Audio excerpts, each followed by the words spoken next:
Hello, I'm from the United States Postal Service. For more than 200 years, you've counted on us to deliver your mail on time. Neither rain, nor snow, nor sleet, nor hail has kept us from doing our job. But now, for the first time in history, there's something that does. Bullshit.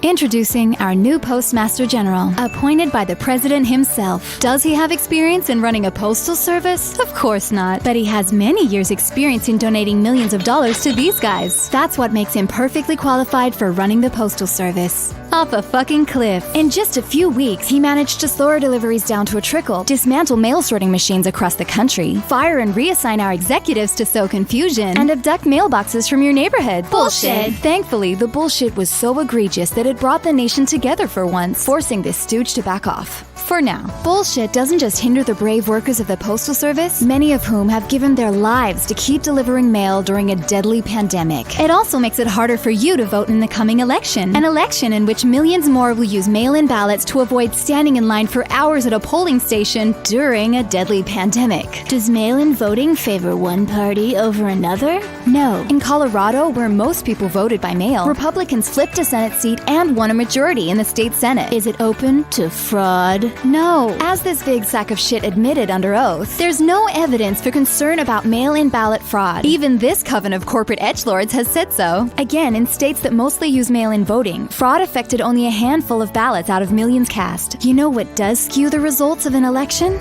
Not voting, which is what all this bullshit is designed to do by eroding your trust in mail-in voting. Bullshit. Some say we need more funding to do our job, but what we really need is less bullshit. And since there's little chance of that, here's how you can ensure your vote is counted in November. Remember how you learned to flatten the curve of the virus so our healthcare system could cope? Well, now it's time to flatten this curve to ensure your postal system can cope with the unprecedented demand for mail-in ballots. You can do this by following these simple steps. First, make sure to check you're registered to vote. You can do that here. If your state allows it, vote early. If that entails requesting a mail-in ballot, request it today.